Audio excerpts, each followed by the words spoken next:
creo que van a tener hoy, ¿verdad? Hoy con ella de tarde. Con ella en realidad es la clase inaugural, ¿verdad? Donde le va a mostrar la evaluación. Y conmigo vamos a empezar ya a dar la clase en sí. Y vamos a empezar con la atención inmediata al recién nacido. Esta clase, o sea, todo este semestre en realidad, vamos a estar hablando de lo que es el neonato, que comprende de un nacimiento hasta los 28 días de vida. Cumple un mes, entonces el paciente deja de ser neonato o recién nacido para ser lactante menor. Entonces todo este mes hay tantas cosas que cambian en esta fase de este grupo etario, esta etapa del niño, que hay muchas cosas distintas a lo que es el paciente pediátrico en sí, tanto las patologías como buscar, el crecimiento mucho más rápido, la adquisición de evaluación neurológica, la evolución neurológica del paciente es tan grande, entonces es todo un apartado lo dedicado, en realidad una especialidad de la neonatología. Entonces este semestre vamos a estar enfocándonos más en el paciente neonato, ¿verdad? Y vamos a estar hablando de la atención inmediata del recién nacido. Me voy a presentar un poco. Yo soy, como ya le dije, soy la doctora Lidia Zárate, soy médica cirujana, egresada de la Universidad Nacional de Concepción en el año 2015, especialista en pediatría clínica. Me formé en el Hospital General Pediátrico Niño de Acostaño en el 2018, el mismo hospital que hizo también la doctora Ana. Especialista en didáctica universitaria y soy magíster también en educación superior, junto con muchos diplomados también, tanto en neonatología, en alergias alimentarias, ¿verdad?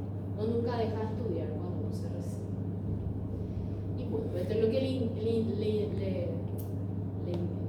interesa a ustedes, ¿verdad? Mi especialidad, lo que es la didáctica. Estoy ya en la facultad hace 6 años. Me dedico solamente a la pediatría hace 9 años. Entonces, y soy mamá también. Conozcanme también desde esa faceta, porque me van a ver hablando a mí mucho de lo que es la empatía con los familiares del paciente. Creo que eso es muy importante, no solamente en la materia de pediatría, en todas las especialidades. Eso debería de ser primordial para que nosotros siempre nos pongamos en el lugar del paciente. Y va a ser mucho mejor esta relación médico-paciente. Al haber relación médico-paciente óptima, el resultado del tratamiento es mucho mejor, mucho más efectivo. Entonces van a ver siempre del otro lado. Yo les hago esos comentarios que muchas veces es del otro lado, desde el punto de vista materno. Y bueno, la literatura que vamos a estar utilizando mayoritariamente en este semestre es el Manual de Atención Neonatal, la segunda edición, y es un manual un poco viejito ya en realidad, pero es donde está casi todas las patologías que vamos a estar utilizando. Entonces vamos a tenerlo todavía como libro base, pero vamos a tener algunas actualizaciones, que siempre cuando hay actualizaciones vamos a ir pasando el material o avisándoles de dónde sacamos, etcétera, ¿verdad? Yo creo que voy a apagar la luz para que se vea un poquito mejor, si no les molesta, ¿no? Bueno, entonces este está el link, pero yo también le puedo pasar el PDF del manual neonatal. El objetivo entonces de lo que es no solamente la clase de recepción neonatal, el seguimiento, atención inmediata al recién nacido, sino que de esta primera clase de esta primera atención del paciente. En realidad el objetivo que ustedes van a tener que adquirir en esta primera etapa es de realizar una buena historia clínica, no solamente del recién nacido, sino que del embarazo de la mamá, del parto, de cómo fue el parto, y del recién nacido. ¿Por qué del embarazo? Hay tantas patologías maternas que tienen un efecto directo a mi paciente, a mi recién nacido. Entonces es muy importante ver cómo fue el embarazo de esa madre. El parto también, hay muchos partos distóxicos, partos que son anómalos, que salen de la normalidad de lo esperado, que también puede tener una afectación directa al recién nacido. Y del recién nacido donde vamos a estar anotando todo lo que sucede en esos primeros minutos de vida, ¿verdad? El objetivo también de esta recepción neonatal, de lo que ustedes, si es que tienen suerte, van a llegar a presenciar o hacerlo en sus prácticas y futuramente en sus guardias, facilitar el apego precoz del paciente. El apego precoz sería ese contacto piel a piel con la mamá, ¿verdad? El bebé con la mamá, que es algo súper importante. Le voy a ir hablando también de este contacto piel a piel, de lo que favorece tanto en el niño como en la madre. El inicio de la lactancia materna también en los primeros días de vida, en la primera hora de vida. Realizar una reanimación neonatal oportuna y óptima si es que este paciente así lo requiere. Valorar la vitalidad del neonato, esto lo hacemos a través de un test de Apgar que vamos a desglosar también. El examen físico clínico completo. También identificar algunas o pesquisar, buscar algunas malformaciones a través de un test que se llama tamizaje neonatal o test de limpiecito, también se le llama.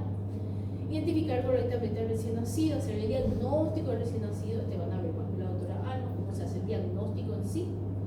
Las profilaxis, la profilaxis con vitamina K, con tobramicina, que es para evitar ciertas anormalidades también al recién nacido, las primeras vacunas, profilaxis ocular y trasladar al paciente donde va a requerir el cuidado.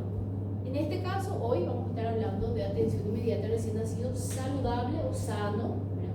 Un niño que nace de término o término tardío, que es un paciente que no es prematuro, digamos así, y que no requiere ninguna intervención, no requiere una reanimación, no requiere ningún estudio aparte, un niño que aparentemente es lo que estamos esperando siempre, ¿verdad? Un niño sin ninguna complicación.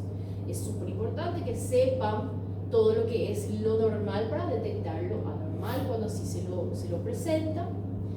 Y bueno, la recepción del neonato en realidad fue muy modificada con el pasar del tiempo. Así como vemos también el parto, ¿verdad? También fue modificado mucho con el pasar del tiempo. Sabemos que tanto el parto como la recepción del recién nacido es algo natural. El parto es algo normal, por eso se le dice parto normal también, ¿verdad? Porque el parto natural debería ser sin intervenciones. Lo mismo que la recepción del niño. El niño está diseñado, ¿verdad? Como para nacer y no necesitar ninguna intervención. Por eso la recepción del recién nacido tiene como objetivo hoy en día, nuevamente estamos tratando de llegar a lo más natural posible, supervisar nada más esta adaptación del niño al nuevo mundo que este nace, ¿verdad? Claro que esta supervisión va a tener algunas intervenciones si así lo necesita. Cada vez estamos volviendo más a lo natural, ¿verdad? Así como el parto también. Ustedes se fijan que en países del primer mundo cada vez se preconiza más hacer ese parto humanizado, un parto normal en la casa, seguramente ya habrán visto en piscina, ¿verdad? Acompañamiento de los familiares, etc. Entonces eso es el parto en realidad. Nosotros, como le dije, con el pasar del tiempo fuimos modificando, fuimos interviniendo hasta tener una epidemia gigantesca de cesáreas. Muchísimas cesáreas. ¿Por qué usted cree que hay más cesáreas que parto normal? ¿Por qué piensan ustedes que las mamás jóvenes quieren tener más cesáreas que parto normal?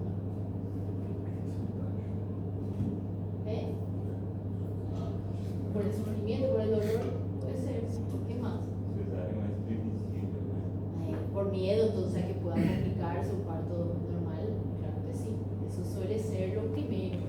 Prefiero porque ahí no siento nada, que se le saque, ya está el bebé ahí con ella, ya es más fácil aparentemente, pero todo eso es por ignorancia, realmente, ¿verdad? Porque si una mamá se prepara durante esos 9 meses, tanto psicológicamente como también pone en una balanza los pros y los contras de un parto vaginal y un parto cesárea, es mucho mejor el parto natural que la cesárea, ¿verdad? El tiempo, el sufrimiento, todo eso está demostrado que con ejercicio de respiración, que con una conciencia de que va a tener ese parto natural, que esa es la única opción que tiene, es mucho más rápido. Las madres no describen el dolor intenso como en otras madres que de repente no están preparadas psicológicamente para tener. Entonces es ignorancia, ¿verdad? Es ignorancia y es mucha la parte monetaria también, comercialización de lo que es, ¿verdad? Con relación a las clínicas privadas, etcétera, ¿verdad? Entonces, quiero tener parto cesárea y bueno, te vamos a marcar. No hay nadie objeta a eso, ¿verdad? Nadie nos dice, ¿por qué querés tener parto cesárea? El beneficio del parto vaginal es esto, no se habla, no se le prepara a la mamá. Entonces, es ignorancia. ¿Por qué piensan ustedes que en países del primer mundo ahora se prefiere el parto natural? ¿Por qué? ¿Verdad? Porque el miedo siempre está, el miedo al dolor, etcétera, etcétera, siempre está, pero uno tiene educación durante el embarazo. Pero bueno, y así también la recepción neonatal. Cuanto menos le tocamos al paciente, menos intervenciones hacemos, le estamos haciendo un favor a este recién nacido. Vamos a ir viendo que fue cambiando ahora. ¿Por qué? Algunas definiciones para que tengan en cuenta nada más. Nacimiento vivo o nacido vivo es todo producto de una expulsión o extracción completa del cuerpo de la madre del niño, ¿verdad? De un producto de una concepción que después de esta separación respiró o dio algún signo de vida, independientemente de lo que pase, es un nacido vivo, ¿sí? Y como les dije, el periodo neonatal es al nacer y concluye a los 28 días completos después del nacimiento, un mes de vida. Entonces ya hablamos de lactante menor, ¿verdad? Súper importante acá, por ejemplo, vemos una escena que lastimosamente en nuestro hospital no van a ver. Muy triste, pero no van a ver un acompañamiento del progenitor o del cuidador, del tutor, de la pareja, acompañando el parto de la madre. Ustedes sabían que es un derecho de la mamá estar acompañada por un familiar durante el parto. Nunca van a ver este acompañamiento. O sea, algo súper triste, ¿verdad? Eso es algo de años de sistema así verticalizado. Inclusive yo estuve en otros hospitales grandes en Asunción y hospitales clínicas. Bueno, en todos los lugares se les saca el familiar. Y eso, por ejemplo, eso de la madre, sí sabe que eso es derecho, ¿verdad? Pero ir contra el sistema es muy difícil, ¿sí?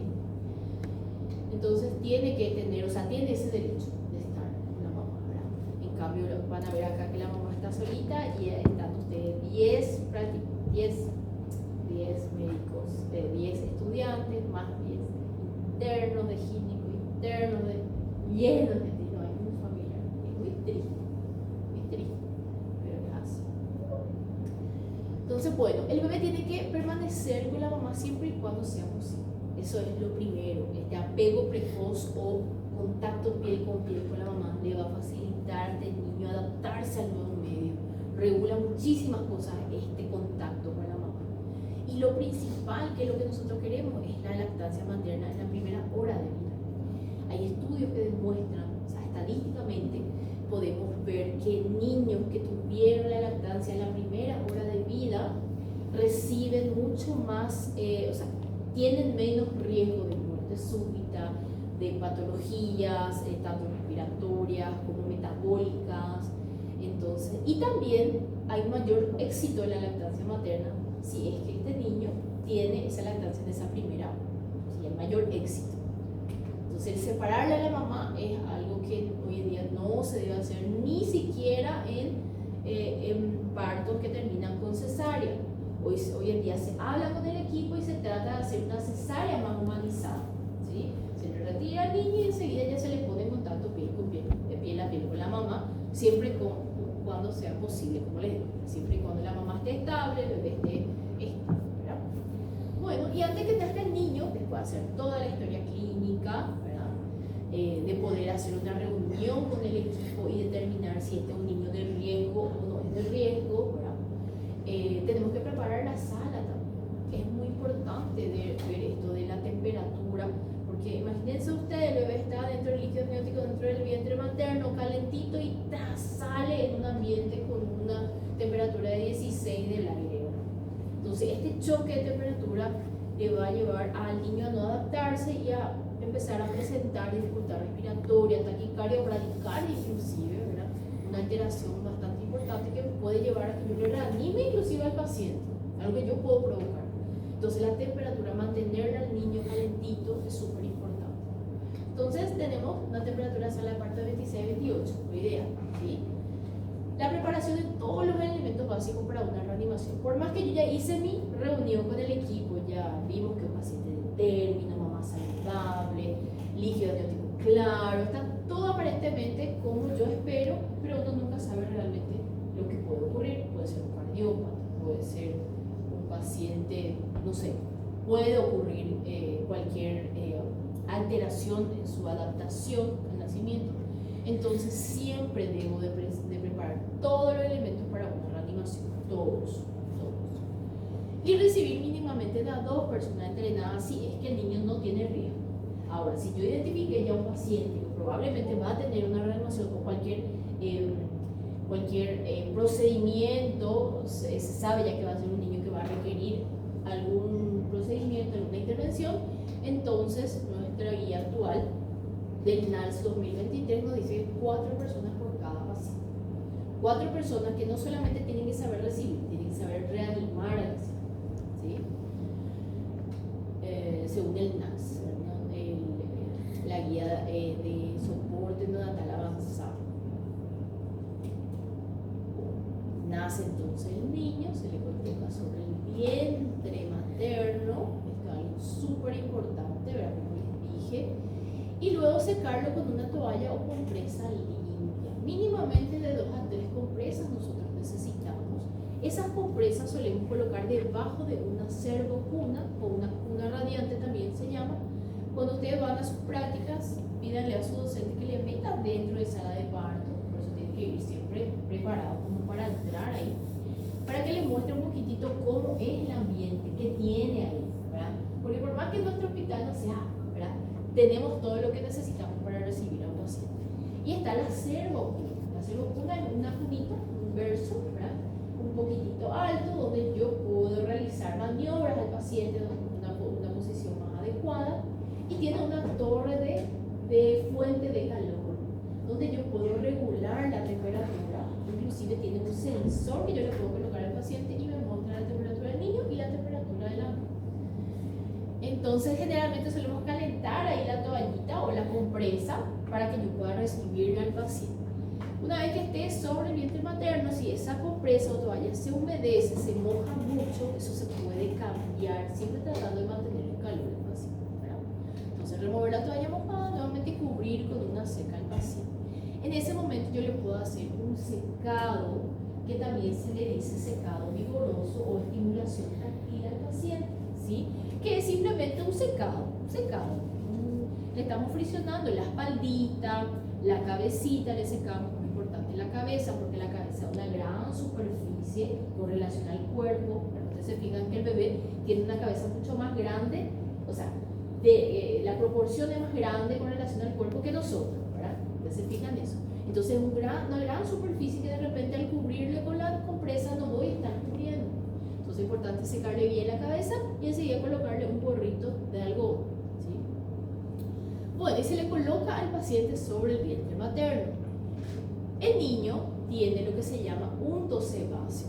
Un tosebáceo sería como una capa blanquecina en todo el cuerpito. Algunos niños tienen más, otros niños tienen menos. Puede verse relacionado con la edad gestacional, pero en realidad a veces hay prematuritos que no tienen nada, algunos niños que son de término que tienen mucho unto, entonces no le digo eso, sino que hay algunos que tienen más y otros menos. Es como una capa de una pomadita, como una secreción espesa, ¿sí? Eso no se le retira al paciente, ¿sí? Se le seca el líquido, pero se deja ese unto, ya que esto evita que se evapore rápidamente el líquido del paciente, para evitar también pérdida de calor. Y el único lugar donde no le vamos a secar al bebé es la manito del bebé. La mano no se seca, la mano no se seca. ¿Por qué no se seca la mano? No lo digo yo, lo dice la ciencia. El olor al líquido amniótico de que va a estar en la mano del bebé tiene el mismo olor que el seno de la mamá, el seno de la mamá, el pecho de la mamá. Y nosotros al colocarlo en posición prona, ¿sí?, el niño va a ir reptando hasta el pecho de la mamá y le va a ayudar a tener esa primera lactancia, le va a ayudar a alimentarse. ¿Sí? Entonces no se le seca las manos, ¿sí? Siempre que yo le voy a estar haciendo este apego precoz y esta lactancia, entonces no se le seca, le ayuda a agarrar el pecho de la mamá, por más que sea, claro, no algo óptimo, pero ayuda. Entonces no se le seca, no se olviden de eso. Entonces le vamos a colocar en posición prona. Acá ven el punto sebáceo, todo blanquecino, así bien pegajosito, cerca de la mama, y tratar de ser posible cubrirle con la gorrita, como les dije, la superficie de la cabeza es muy grande, entonces hay que tratar de evitar la pérdida de calor, y ahí se le puede volver a colocar una compresita ahí, y ahí tiene el niño ese apego precoz, ese contacto piel con la mamá, mientras nosotros le vamos a ir evaluando. En ese momento, ¿qué vamos a ir haciendo? Vamos a determinar el momento del clampado del cordón umbilical. Le podemos hacer sus primeras evaluaciones, estando ahí con la madre, ¿verdad? Importante registrar la hora del nacimiento. Lo único entonces que podemos hacer en este momento es el secado vigoroso, la estimulación del paciente, colocarle sobre la mamá, hacer el clampeo del cordón umbilical y evaluarle al paciente. Se fijan que no hay una intervención, no es que le saco y me voy y le aspiro, no se hace. Antiguamente capaz, ¿verdad? Pero ahora no. Esto yo necesito para que el paciente se adapte. Hay mucho más riesgo que si yo le llevo y le reviso todo, si está todo bien, ahí el paciente descompensa. El paciente está más seguro ahí con la mamá. ¿Y las ventajas? ¿Cuáles son esas ventajas que tiene el contacto piel a piel con la mamá?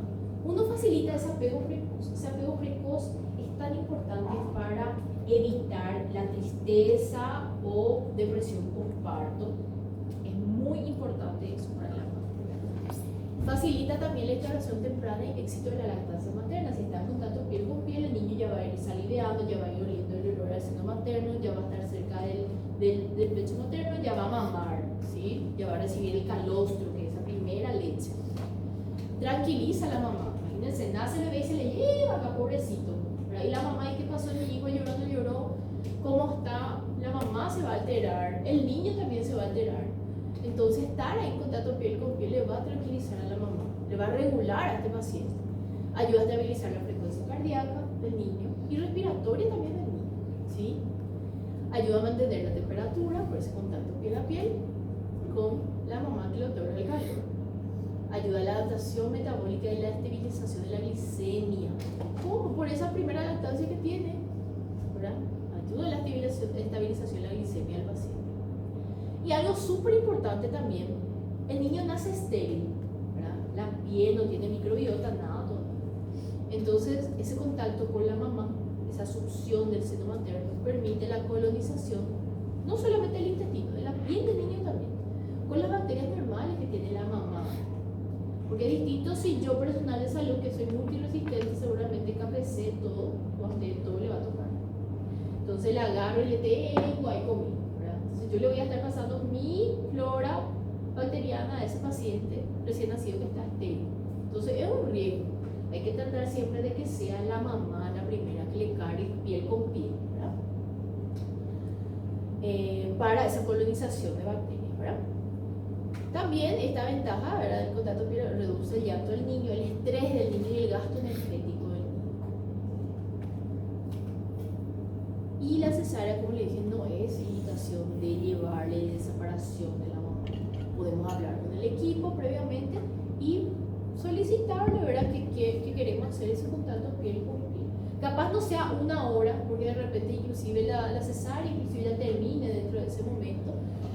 Pero por lo menos estar ahí con el paciente, tratar de que toque el seno materno, de que la mamá le bese, le toque, le mire, para que la mamá esté más tranquila, ¿verdad? Siempre tratando de que sea acompañado por el genitor o por el acompañante de la mamá.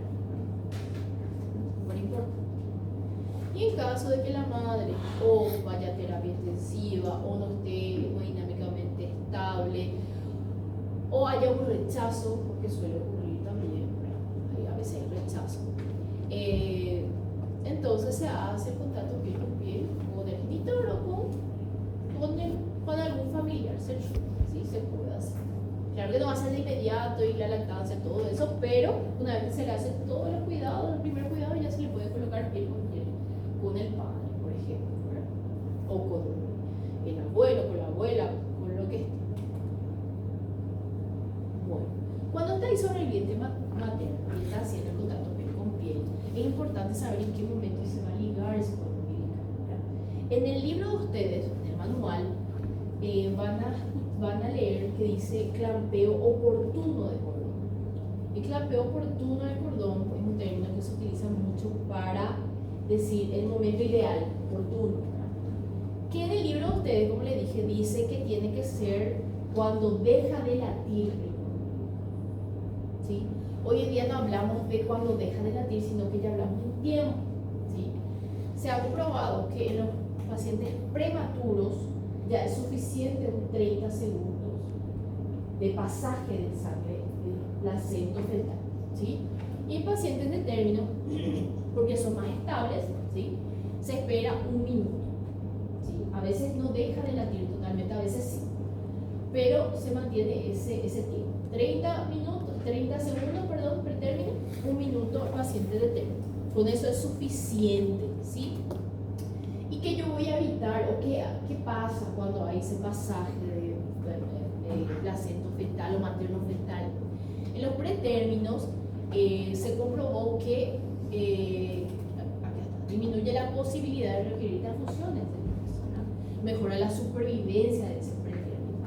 Y los de término mejoran las medidas hematológicas, evita la anemia fisiológica del recién nacido y tiene también, esto está en estudio, pero hay muchos artículos ya que hablan del beneficio del neurodesarrollo, haciendo una investigación, niños que tienen ese clampeo oportuno o clampeo ya que pasa, que llega a los minutos, tiene un desarrollo neurológico, un mejor desarrollo neurológico que otros niños, ¿verdad? Bueno, esa es la actualización también del NAS 2023.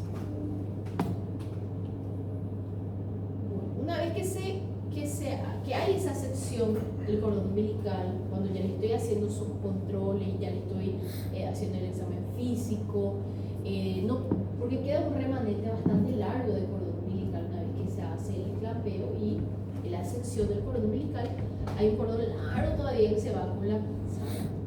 Y luego tenemos que hacer el aseo de ese cordón. ¿Cómo vamos a hacer el aseo? A 2 centímetros desde la piel del abdomen, ¿verdad? Le vamos a volver a seccionar previamente, le vamos a clampear con un clamp umbilical. ¿Dónde estaba esa? Acá. Este es el clamp umbilical, más o menos 2 centímetros, parece un poquito más grande, pero a 2 centímetros de la piel se hace un clampeo nuevamente con este clamp umbilical. Este no se vuelve a abrir, solamente una vez se utiliza. Ahí. Y luego se hace una sección. En esta sección de cordón umbilical yo debo de constatar 2 arterias y una vena. Eso es muy importante, detectar estos vasos en el cordón umbilical. El único lugar en el cuerpo donde hay 2 arterias para una vena es el cordón umbilical. Y si yo tengo un vaso supernumerario o un vaso faltante, debo de constatar en la historia clínica, porque se considera una malformación.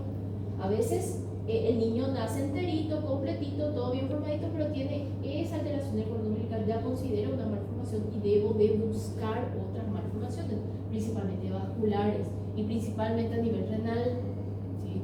Entonces, por lo menos una ecografía abdominal debo de tener si es que este paciente tiene de más o le falta algo más.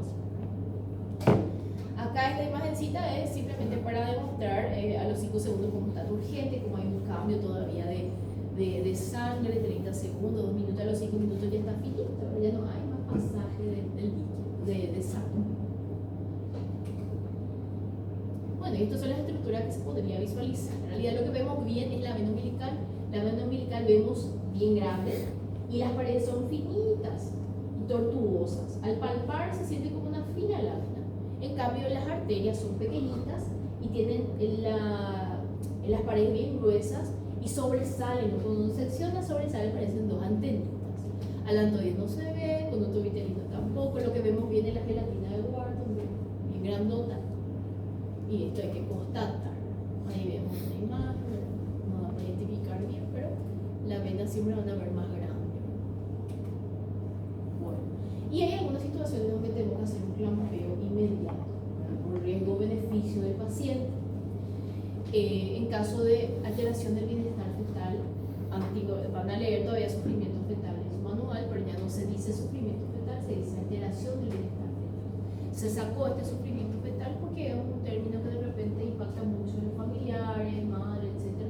Entonces se le dice como alteración del bienestar fetal. ¿Y cuándo es alteración del bienestar fetal?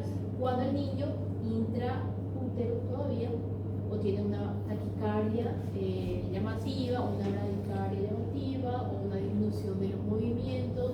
O sea, se estima que el niño no está recibiendo suficiente circulación o algo le está alterando, por eso alteración del bienestar fetal, ¿sí?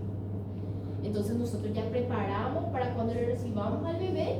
Si vemos que el bebé en serio no llora, está flácido, hipotónico, sin esfuerzo respiratorio, ya se hace el clampeo inmediato. Inclusive el manejo del cordón umbilical se tiene que estudiar antes del nacimiento. Por ejemplo, si es un niño que tiene riesgo, bueno, si nace así, le clampamos. ¿Sí? Entonces se habla previamente para que no haya ese tiempo de estar esperando mientras el niño está necesitando una reanimación. Lo mismo, reneflasio, hipotónico, sin esfuerzo respiratorio, deprimido, que tiene líquido meconial, espeso. El líquido meconial es un líquido amniótico, el líquido que está dentro, donde el niño está nadando, solamente que con meconio. El meconio son las primeras defecaciones del niño. Es un color verdoso, oscuro, negruzco y es gomoso. ¿Sí? El niño, si tiene una liberación de esfínter antes del nacimiento, tiñe el líquido amniótico y queda meconial, queda verdoso. Este líquido amniótico va a ir a las vías respiratorias y va a pegotonear todo y va a evitar el ingreso de aire. ¿Sí?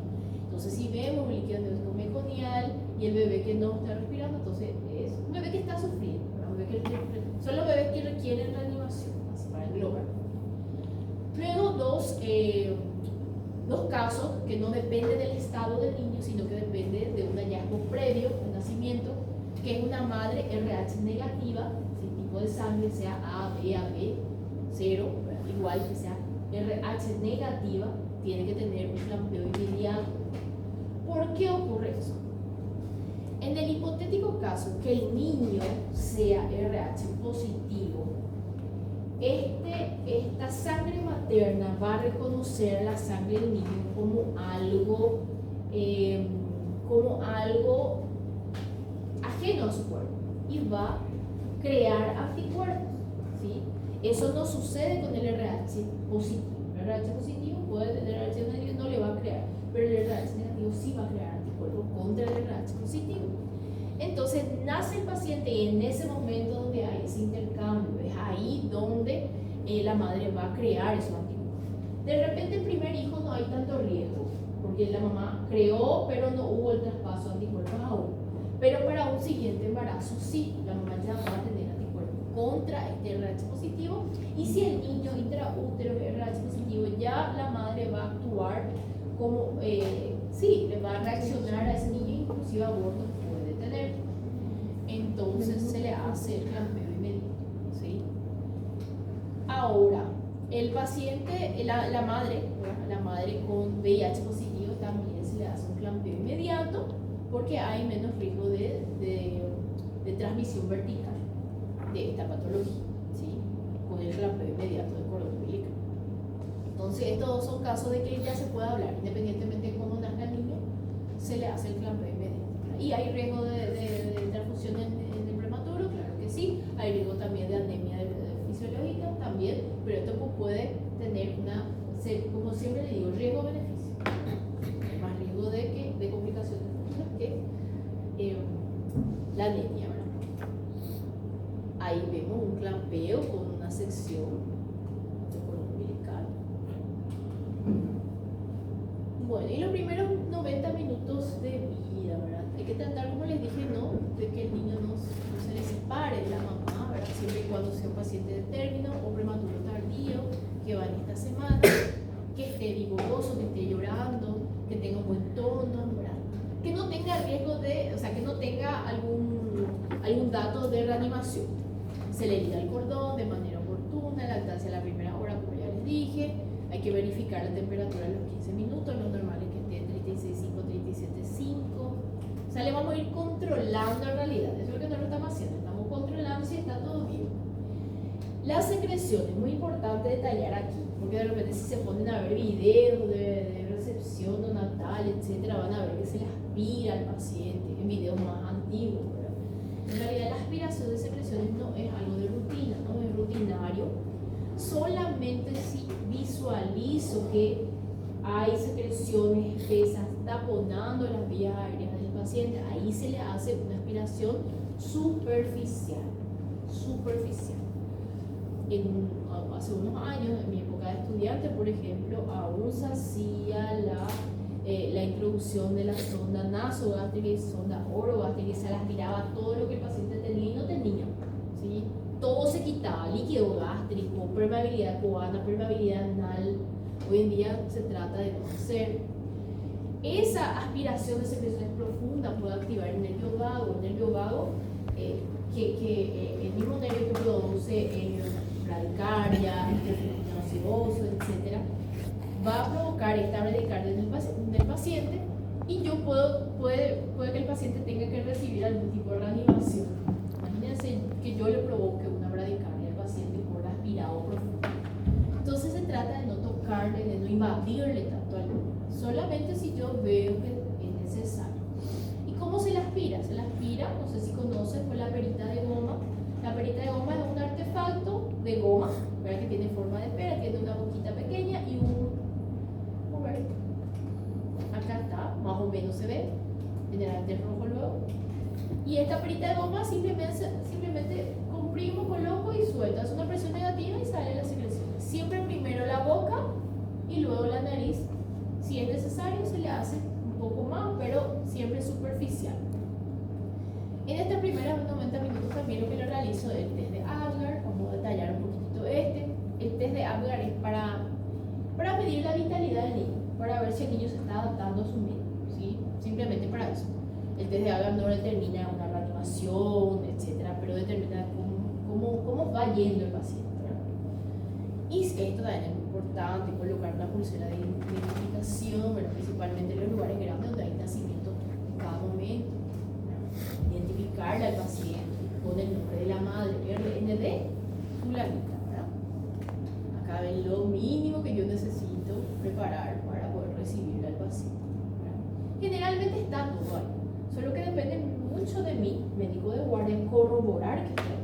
De repente el laringo no tiene pila, a veces no tengo los tubos de todos los tamaños, a veces no tengo adrenalina, entonces justo necesito, y no está, esa es responsabilidad del médico, asegurar, no preparar de repente, pero asegurar de que esté preparado es mi responsabilidad. Cuando entro de guardia, sonda, etc.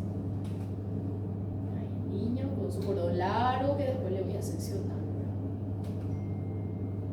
Ahí está la aspiración superficial, siempre boca primero, luego nariz, con la perita de goma. Bueno, y el Apgar, ¿verdad? Hablándole un poquitito del Apgar, es un test de valoración rápida, ¿sí? Que va a medir mi vitalidad del paciente. Se realiza a los 1 minuto de vida, a los 5 minutos de vida, generalmente es suficiente, pero hay algunos niños que requieren una tercera evaluación, principalmente si en el 1 minuto y 5 minutos no fue óptimo, ¿verdad? No fue lo esperado, entonces le vuelvo a hacer a los 10 minutos de vida. El objetivo entonces es medir la vitalidad y adaptación del neonato a su vida extrauterina. Y es importante, no se utiliza para decidir reanimación neonatal. ¿Por qué? Porque a los 1 minuto de vida, ahí recién yo le voy a estar haciendo el Apgar. Y el paciente que necesita reanimación, a los 1 minuto yo ya le tengo que estar reanimando. No puedo pasar 1 minuto sin que este paciente que requiere reanimación esté siendo reanimado. Entonces no utilizo para definir reanimación. Después, si yo quiero, después de toda la reanimación, yo le quiero dar un puntaje de Apgar, puedo recordar cómo está el paciente y puedo colocarle de forma así descriptiva nada más. No es que voy a, bueno, tiene Apgar tanto, le voy a reanimar. No sirve para eso. Bueno, este es el Apgar que está en su manual neonatal y este es según, es el mismo en realidad. Solo que generalmente suelen memorizar de esta forma. Apgar utiliza esta mnemotecnia de Apgar luego del nombre Apgar y de ahí van quitando su significado. Solo que le coloqué acá porque acá explica mejor nomás, pero es lo mismo, ¿sí? Vamos a ver. Entonces, apariencia, A de apariencia, ¿verdad? La apariencia en realidad es el color del color. Le voy a dar un puntaje de 0. Bueno, en total son 5 ítems que en total sumando 2 puntos cada uno, en total el valor mayor del Apgar es 10. ¿Sí? Entonces, una puntuación de 0 va a ser un niño todo cianótico. Nace y a los 1 minuto de vida está tanto torso como miembro sigue siendo azul. Entonces un puntaje de 0. Si el paciente tiene el cuerpo todavía azulado, pero las manos y pies, el cuerpo rosado, pero las manos y pies todavía están cianóticas, entonces un puntaje de 1. También se le dice aprocianosis. Cianosis generalizada o palidez, cuerpo rosado, extremidades azules, aprocianosis, puntaje de 1. Y el niño totalmente rosado va a tener un puntaje de 2. Esto casi nunca ocurre a los minutos, casi nunca. Hay algunos niños que tienen 10 de Apgar al primer minuto, pero generalmente es 9. Se le quita este puntito, ¿verdad? porque suelen tener una coloración más diagnóstica de las manos. Luego el pulso, que vendría a ser la frecuencia cardíaca del paciente. Una frecuencia cardíaca de 0 obviamente va a ser un puntaje de 0. Un puntaje de 1 sería un paciente que tiene menor a 100 latidos por minuto. Y una puntuación de 10 es mayor de 100 latidos por minuto. Una forma fácil de contar la frecuencia cardíaca del recién nacido es contar hasta 6 y multiplicar por 10. En el manual de ustedes habla de contar en el cordón umbilical. Hoy en día no se utiliza eso, ya que puede colapsar rápidamente. Entonces, con un estetoscopio directamente en el tórax del niño se cuenta hasta 6 y se multiplica por 10. Entonces ahí vamos a saber cuánto aproximadamente tiene en un minuto, ¿sí? Bueno, eso sería la frecuencia cardíaca o pulso. Luego está la G de gestos o gesticulación también, ¿verdad? Sería la respuesta del bebé a un estímulo, ¿sí? Por ejemplo, el examen físico del niño, cuando yo le estoy tocando al paciente, cuando le agarro, cuando le estimulo, cuando realiza su succión, si llora. Entonces, si el niño no tiene ninguna reacción a un estímulo externo, entonces 0. Si tiene una mueca aparece acá en irritabilidad refleja o gesticulación. Mueca sería un movimiento de rostro, así que le tocamos, hace un gesto, pero después se tranquiliza, no llora, no retira su miembro, no nada. Entonces sería un puntaje de 1. Reacciona, pero reacciona levemente. Y un paciente que al tocarle reacciona, le estiro su bracito, vuelve a colocar en su lugar, le doy la vuelta y llora, o le colocamos en el seno materno, empieza a succionar. Un paciente que vemos esa vitalidad, entonces un puntaje de 2. ¿Sí? A veces con el llanto vigoroso nosotros ya podemos puntuar también gestos, ¿sí? Luego está la actividad, que más bien se trata del tono del paciente. Un paciente que nace y enseguida se queda todo con los miembros flácidos o extendidos, el paciente está todo flácido, todo blando, entonces tiene un puntaje de 0. Puntaje de 1, ustedes se dan cuenta que, se van a dar cuenta que el paciente al nacer, ¿verdad? Nace y luego ya hace una inflexión, tanto miembro superior como inferior. El recién nacido tiene esa pequeña flexión, mira acá, tiene una pequeña flexión, te parece un prematurito, inclusive tiene su flexión, ¿verdad? Entonces, este niño que tiene una buena flexión, entonces tiene un puntaje de 2. Si es un niño que tiene, no totalmente flácido, pero tampoco no tiene esta flexión o se le puede movilizar fácilmente, entonces le damos un puntaje de 1. Cierta flexión en la extremidad 1 y movimiento activo de extremidades bien flexionadas sería 2. Y luego la respiración, si no respira, 0. Si respira y hace apneas, respira irregular, no para, no respira, no para, entonces puntaje de 1. Y la puntuación de 2 sería un paciente que está respirando regularmente o un paciente que está llorando bien fuerte. Eso también puede ser. O desde Agar no se mide frecuencia respiratoria. ¿Sí? Frecuencia respiratoria no. Es respiración. ¿Sí? Respiración, no frecuencia. La única frecuencia que yo mido es la cardíaca. Bueno, después que yo le hago también todos esos primeros cuidados, ese secado, estar con la mamá, clapeo de cordón, asepsia de cordón, esos estímulos de repente, la valoración de Agar, puedo hacer todo sobre el abdomen de la mamá, ¿verdad? O de repente puedo hacer también el acervocuna, pero posterior a que yo le retiro de la mamá, y le puedo llevar al acervocuna y le puedo hacer estos otros cuidados. ¿Qué sería, verdad? Realizar un examen físico minucioso, céfalo-caudal, siempre céfalo-caudal para no olvidarme de nada. Tanto en el neonato como en el paciente lactante, preescolar, escolar, siempre es céfalo-caudal. Es para no olvidarme de nada, ¿sí? Y le hago unas medidas antropométricas. ¿Qué voy a medir del paciente? El perímetro cefálico, la talla del paciente, el largor del paciente y el peso del paciente. También voy a determinar si el paciente es prematuro, de término o post-término. Se van a ver con la doctora Alma, después le voy a mostrar cómo hacer el diagnóstico del recién nacido según sus medidas. ¿Y por qué dice mayor a 32 semanas? Porque los menores de 32 semanas tienen otra forma de evaluar, ¿sí? Los prematuros. Y luego le hacemos la profilaxia de vitamina K. La vitamina K es una vitamina que no hay en la leche materna, que el cuerpo tampoco nos va a crear. Y ustedes saben que la vitamina K hace parte de la cascada de coagulación. Estos niños carecen, no tienen deficiencia de vitamina K recién nacidos.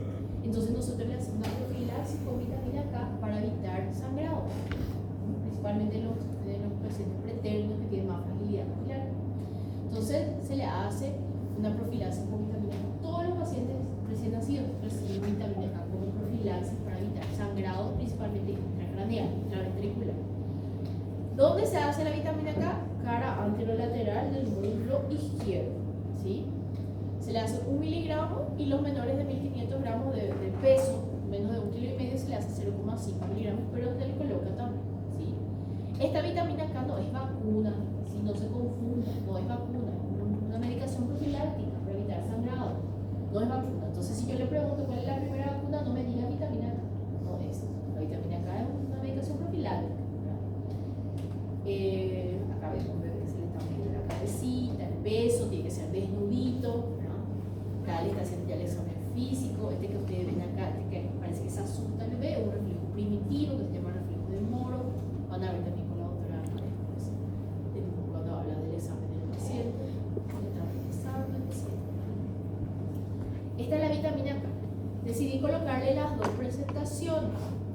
La vitamina K hay una que viene de 1 miligramo por 1 ml. Acá vamos a ver, 1 miligramo por 1 ml.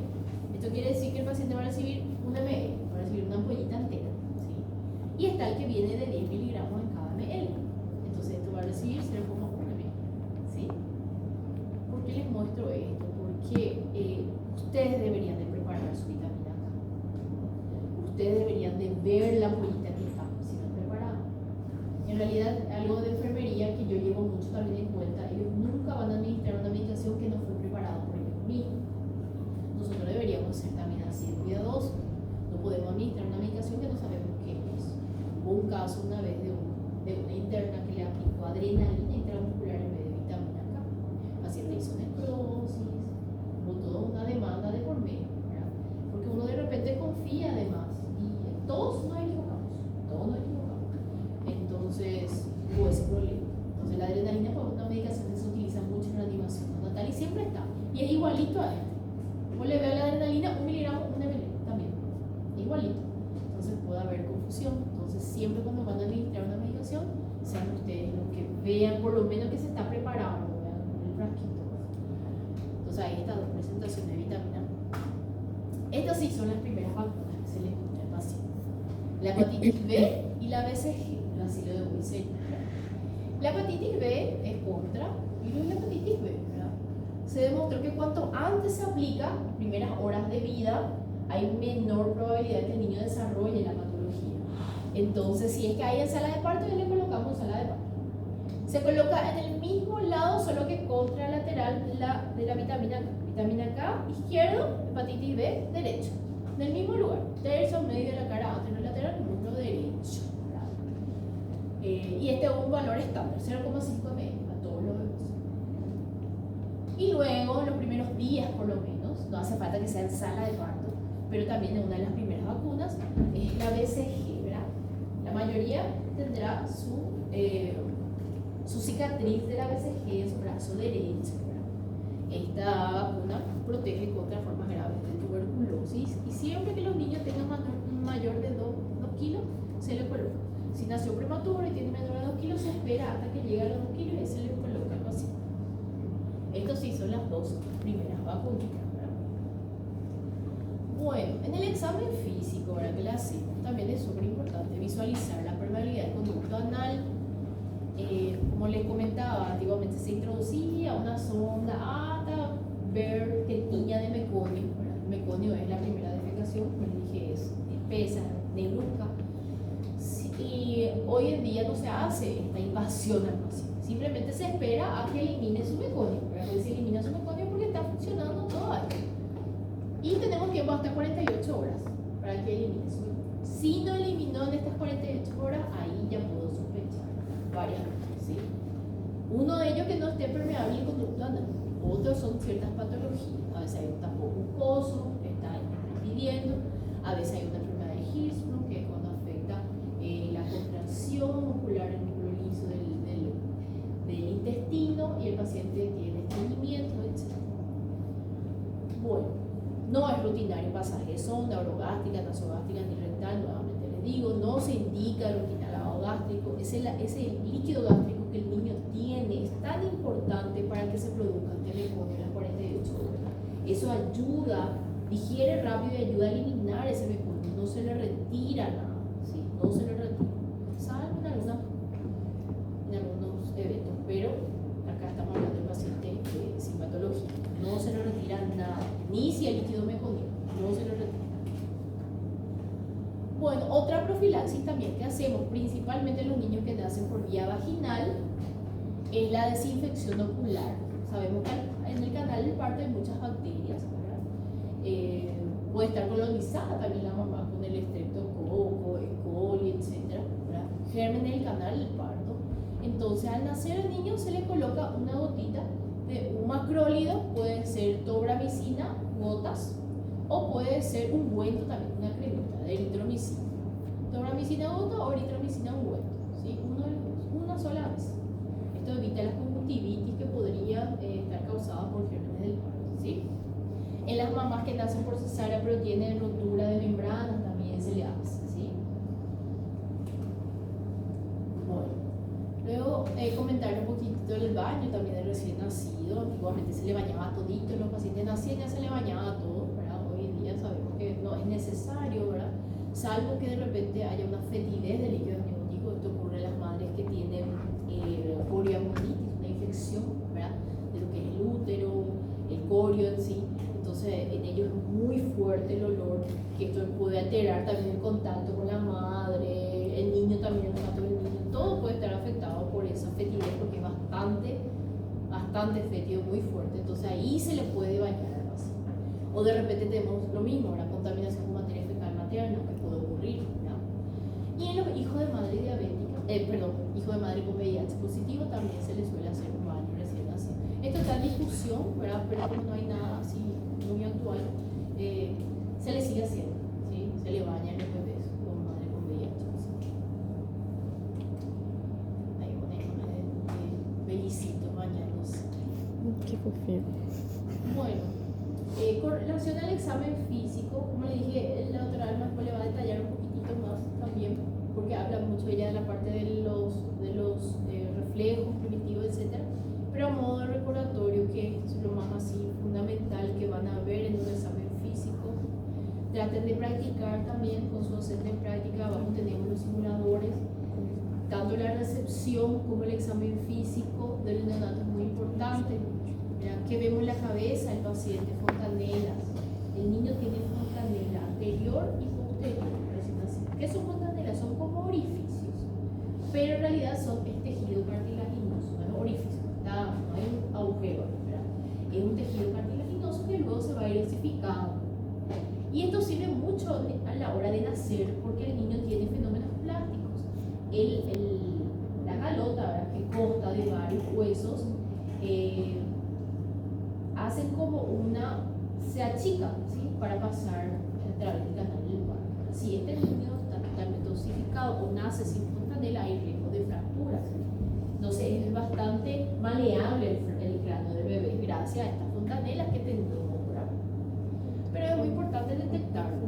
Si yo no tengo, si está totalmente osificado, hay un riesgo gigantesco, porque eso quiere decir que la calota no va a aumentar el tamaño y el niño va a seguir creciendo su masa encefálica.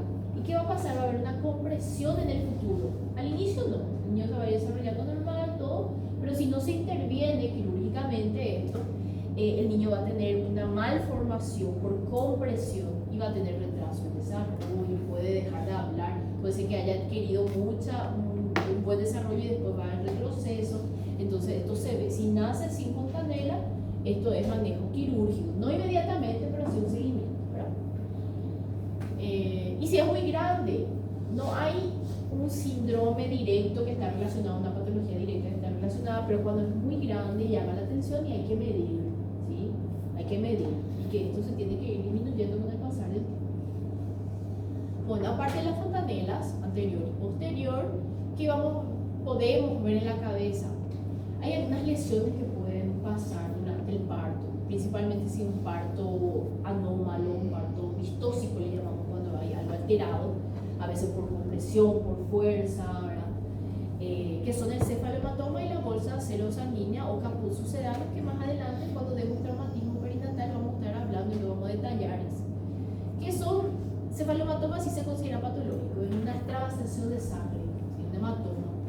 Y la bolsa seromática más bien es por compresión del canal del parto y a veces dibuja como un tumorcito, es como un edema, ¿verdad? Un edema que forma por la presión. Y es algo benigno y se va a absorber. También que vamos a visualizar la fase del niño, ¿verdad? No olvidar el paladar. Cuando le vamos a estar revisando el paladar, a veces hacemos con un guante estéril, le colocamos el dedo y el paciente ya empieza a succionar. Ahí ya vemos también que tiene ese reflejo de succión y palpamos que no tenga el paladar hendido. También se le denomina nasoqueilopalatoquisis cuando tiene totalmente abierto tanto el paladar como el labio, ¿verdad? También llamado labio leporino, porque a veces tiene el labio íntegro pero el paladar está hendido. Entonces todo eso es importante porque puede afectar en su alimentación, ¿verdad? Entonces es importante detectar todo eso. Y la fascia, ¿verdad? De repente tenemos una fascia sindromática. Hay algunas fases que son características de ciertos síndromes, como el síndrome de Down, por ejemplo, es bien característico, pero a veces vemos al niño y no identificamos también, entonces fascia sindromática, ¿verdad? Aparenta tal síndrome, pero es importante justificar, ¿verdad? La erosión cervical, por más que el cuellito del niño sea cortito, ¿verdad?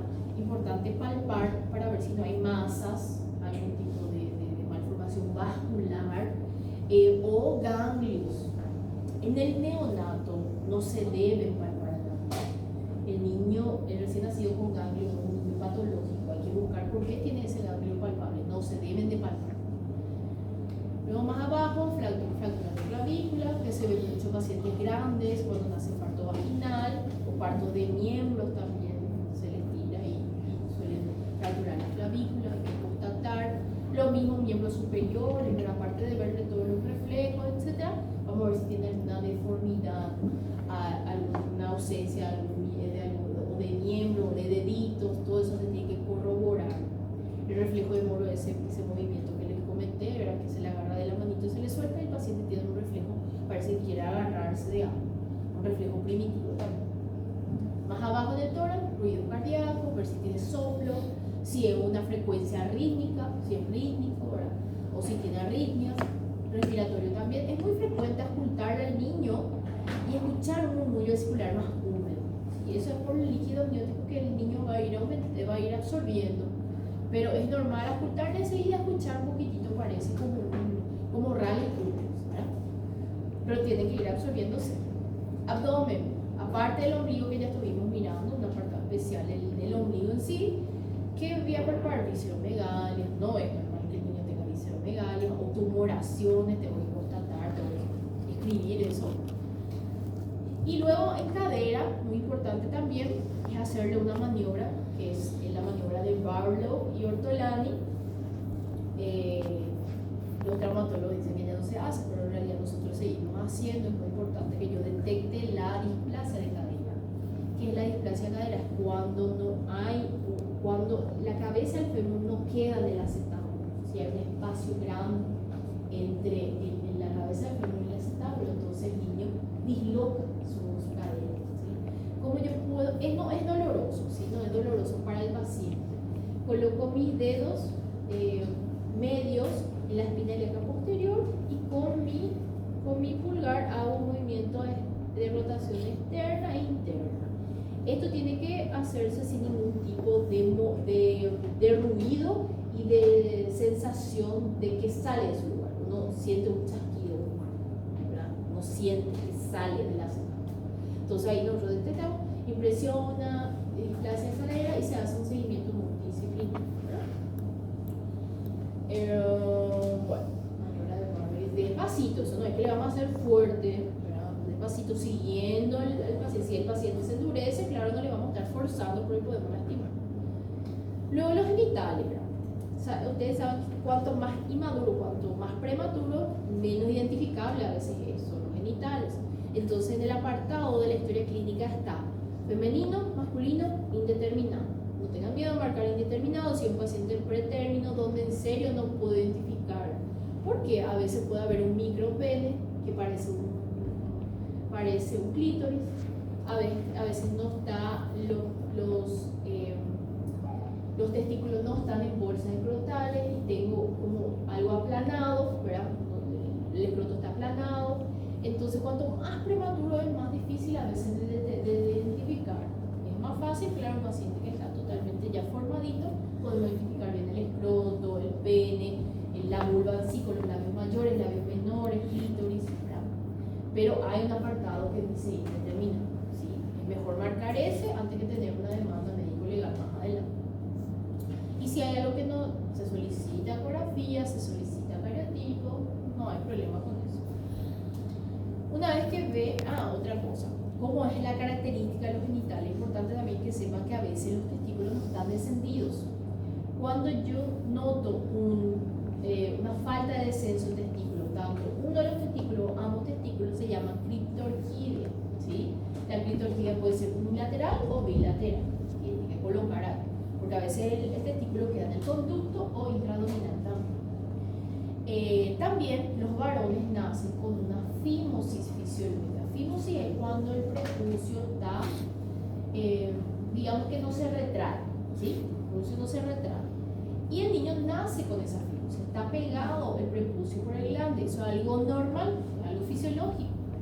Antiguamente, siempre yo antiguamente con ahora comentándoles esa diferencia, se hacía la retracción forzosa del prepucio, ¿sí? Solo que ¿qué pasa con esta retracción forzosa? Puede producir puede desencadenar la cascada inflamatoria, ¿verdad? Y producir una cicatrización de ese prepucio y que el niño pueda llegar a tener una fimosis patológica que tiene que llegar otra vez a la circuncisión o valanectomía, para que como un retiro o corte del prepucio, ¿verdad? De forma quirúrgica. Entonces no se hace. Explicarle a la mamá que ella no puede retraerle de forma brusca, que cómo se va a despegar, y con el tiempo el niño va creciendo, el pene va creciendo, el niño se va aseando, va orinando, se va tocando, porque es súper normal que el paciente pediátrico, varón principalmente, se toque sus genitales, él va despegando solito su prepucio de su piel, ¿sí? Sin lesionar. Y las niñas nacen con los labios mayores y menores abiertos, eso también es algo llamativo. Y con el tiempo va cerrando, o sea, se da para ver súper bien. A veces se ve también el orificio vaginal, se ven los labios menores, labios mayores parece inflamadito, parece grave. Y a veces también con una leve leucorrea blanquecina, que es algo totalmente normal. Hay que explicarle a la madre también que es normal. A veces también puede llegar a tener como una pseudomenstruación que se describe en el libro, pero que son manchitas, son con el color rojizo, ¿verdad? Color rojizo que simula como una menstruación, pero en realidad no es más, eso se produce a causa de la orina concentrada a veces, ¿verdad? O por hormonas maternas, pero no tiene algo, no es algo patológico, una o dos veces más también, comentar eso. Y luego se le da la vuelta al niño, ¿verdad? Se le quita toda la parte de atrás, todo lo que sea la columna también, ver si no hay deformidades, y se le ve el raquis, que es justamente ahí, por arriba del surco interglúteo, una zona que tiene que revisar con mucha cautela, ya que pueda ahí estar presente una fosita pilonidal. A veces el niño es totalmente completito, todo chusquito, pero tiene una fosita pilonidal. Es cuando hay un orificio a ese nivel del surco interglúteo. Ese orificio, o sea, una depresión, y a veces está cubierta de pelito, de vello. Cuando veo esa fosita pilonidal, ese vello a ese nivel, yo tengo que sospechar una espina bífida oculta. La espina bífida ocurre cuando no hay cierre del tubo neural, y esto puede llevar a complicaciones neurológicas al paciente, ¿verdad? Entonces veo esa fosita con pelo, le solicito también una ecografía, ¿sí? En realidad podemos ver hasta el dedito, ¿verdad? Todito, todo se revisa. Después está el examen neurológico, que van a tratar con la doctora ese, que ve los reflejos que tiene el niño, si está todo adecuado, etc. Bueno, y luego vamos con el cuidado ya en el alojamiento conjunto, cuando yo le hago todo el examen físico al paciente, detecto que está todo en la normalidad, mamá en alojamiento conjunto. ¿Cuáles podrían ser los datos de normalidad recién nacido? En realidad esto depende mucho de la edad gestacional del bebé, pero es lo que se espera en este grupo, ¿verdad? De 37 a 41 semanas, paciente de término. Un peso de 2.500 a 3.800, la talla 48-52, un llanto fuerte, sostenido, ya que tenga una coloración más rosada, piel glucosa, un tono adecuado, la frecuencia cardíaca que mantenga este nivel de 100 a 160 latidos por minuto, y las pausas respiratorias de 60 por minuto aproximadamente, de 5 a 10 segundos las pausas respiratorias. Los reflejos primitivos que estén presentes todos, y la temperatura, ahora que dijimos que a los 15 minutos le vamos a estar controlando su temperatura y tiene que manejar a este nivel, o sea, de 36 a 36,5 a 37,5. Siempre y cuando la temperatura ambiental también esté en este nivel, ¿verdad? Porque imagínense una temperatura elevada, como el caso de nuestra ciudad, ¿verdad? De repente hace mucho calor, entonces el niño tiende a aumentar su temperatura y no necesariamente va a ser fiebre, sino que una inestabilidad térmica todavía el niño tiene. Entonces siempre tenemos que tener una temperatura adecuada para poder revisar. Bueno, pasa alojamiento y el niño debe de permanecer por lo menos 48 horas en el alojamiento, por más que esté en su normalidad. Dentro de estas 48 horas yo voy a tener que revisar la alimentación del niño, si está mamando, no está mamando, la glicemia del niño también, principalmente en estos niños de riesgo, los prematuros, los grandes, los hijos de madre diabética, después van a ver por qué. Un buen examen físico, el tiempecito, que es el tamizaje neonatal. El tamizaje neonatal ve 3 enfermedades. Tenemos actualmente la fibrosis quística, la fenilcetonuria y hipotiroidismo congénito, ¿verdad? Pero existe el tamizaje neonatal extendido, donde se puede ver muchísimas otras enfermedades. Son enfermedades que si se detecta a tiempo se trata y se evitan las complicaciones, que la mayoría de las complicaciones son alteraciones del desarrollo neurológico, ¿sí? Y vemos también en estas 48 horas que está internado, vemos la interacción de la familia con el bebé. Acuérdense, en pediatría nosotros nos dedicamos también a asegurar el buen trato del niño, porque tenemos una responsabilidad con el bienestar del paciente. Entonces, si yo veo que los cuidadores o la mamá o el tutor o el niño va a vivir en un ambiente hostil o violencia intrafamiliar, si la mamá es adolescente, si nadie le va a ayudar, por ejemplo, a cuidarle al hijo, si yo veo que no es un lugar propicio para ese niño, no le damos de agua. ¿Y cómo justificamos? Por riesgo social. Hay muchísimos pacientes internados por riesgo social, ¿sí? Entonces, eso es lo que tenemos. De repente tenemos que ver ¿cómo se llama? Es que se hace la historia clínica. El familigrama es muy importante, súper importante. Entonces vemos si ellos están aptos para llevarle a nuestro bebé, ¿verdad? La diuresis en meconio, tenemos tiempo, hasta 48 horas. Aunque la diuresis, si no se presenta en esas 24 horas, ya tiene que llamar la atención. Pero hasta 48 horas tiene tiempo, digamos, para orinar y para defecar. Como les dije, si no está defecando, puedo pensar en tapón mucoso, puedo pensar en una impermeabilidad anal, enfermedad de Hirschsprung. Y se le tiene que enseñar también antes del alta el cuidado del cordón umbilical, ¿verdad? Informarle a los padres que eso se va a secar, va a formar una gangrena y se va a desprender de la piel en un promedio de 7 días a 10 días antes, inclusive algunos bebés ya sueltan su cordón umbilical 5 días. Lo normal es que sea así. Esto tiene un aproximado de 4 días más o menos, porque está bien pegado a la piel todavía. Y esto sería una infección del cordón umbilical. Esto se debe más bien por el manipuleo, mal manipuleo del cordón umbilical. Va a tener una secreción amarillenta, pus, puede tener pus, olor desagradable, enrojecimiento, inflamación. Esto puede llevar a internación al paciente con necesidad de antibiótico, terapia inclusive. Entonces es muy importante que ustedes les comenten cómo debe de tener este cordón umbilical seco, ¿sí? Una vez que está así bien sequito, ya se puede estar inclusive ahí, por ejemplo, su clamp y todo ya se desprendió. Acá probablemente está sin ningún tipo de cobertura, porque ya puede estar al aire libre, si total está totalmente seco.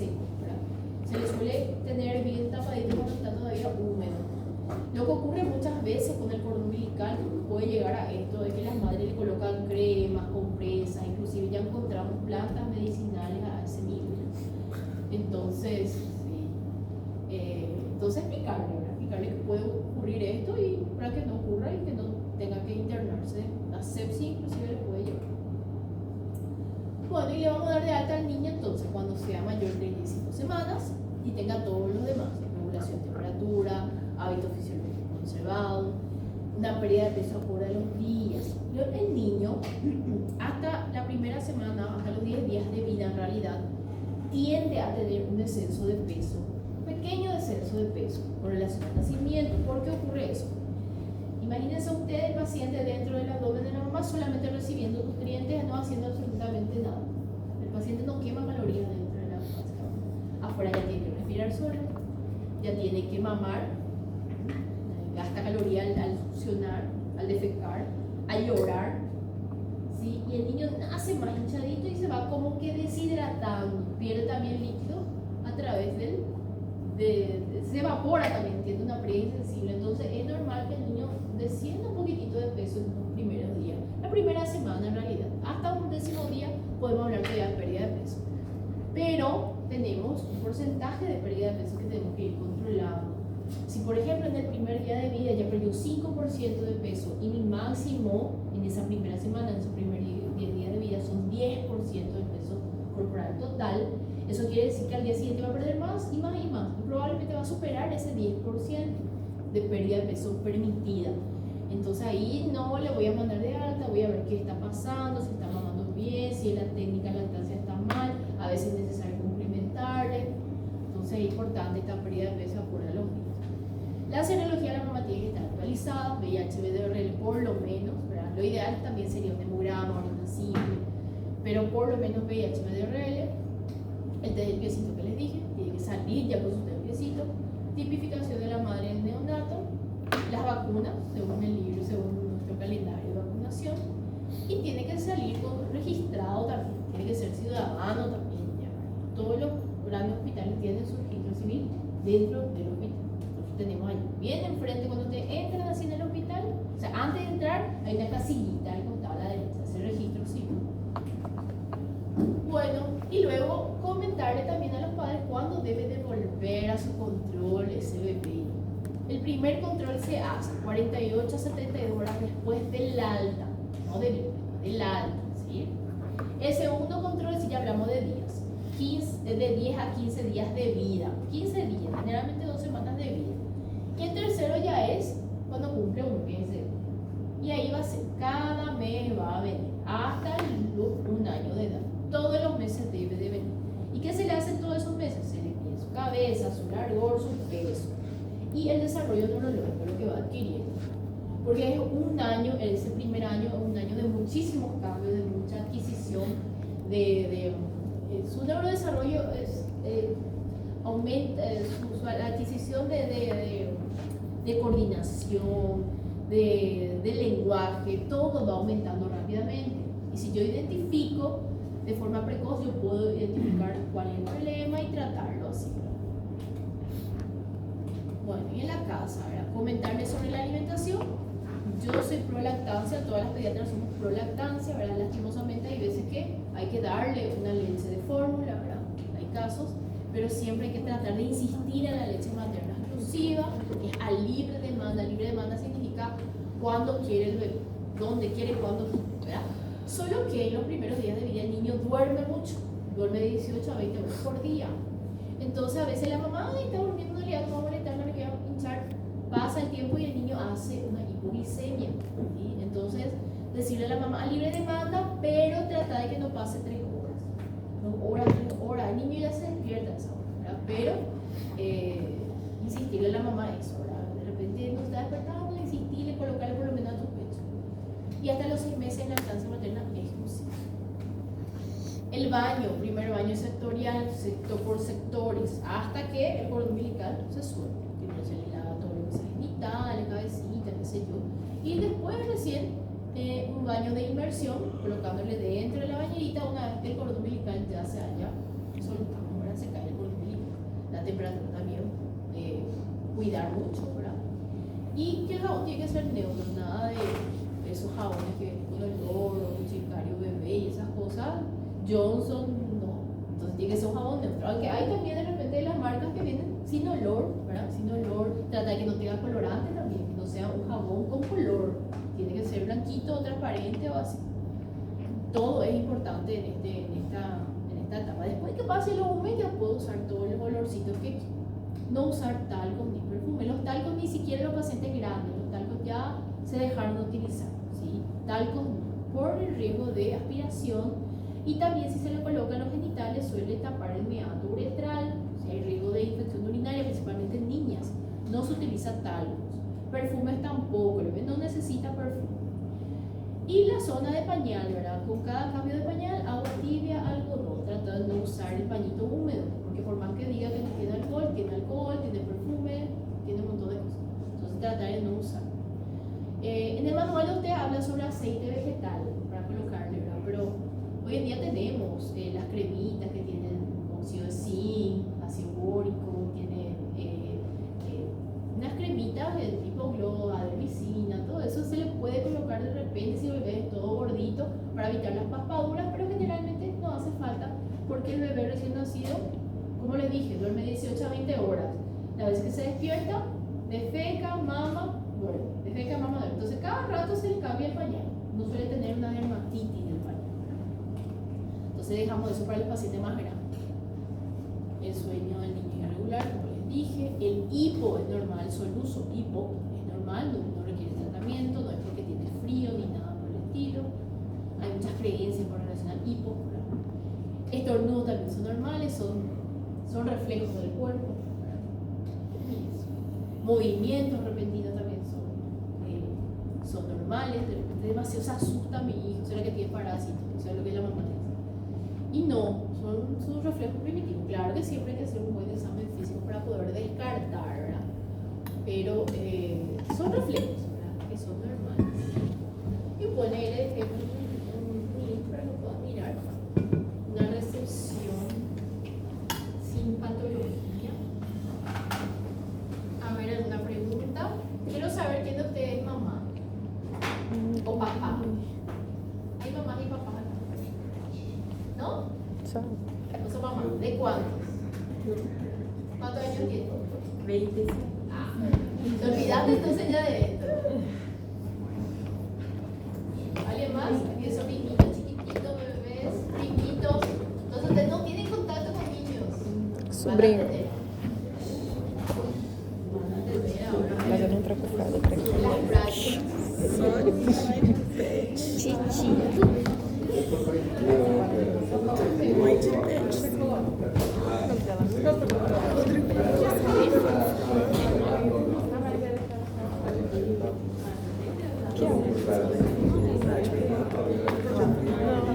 Que é?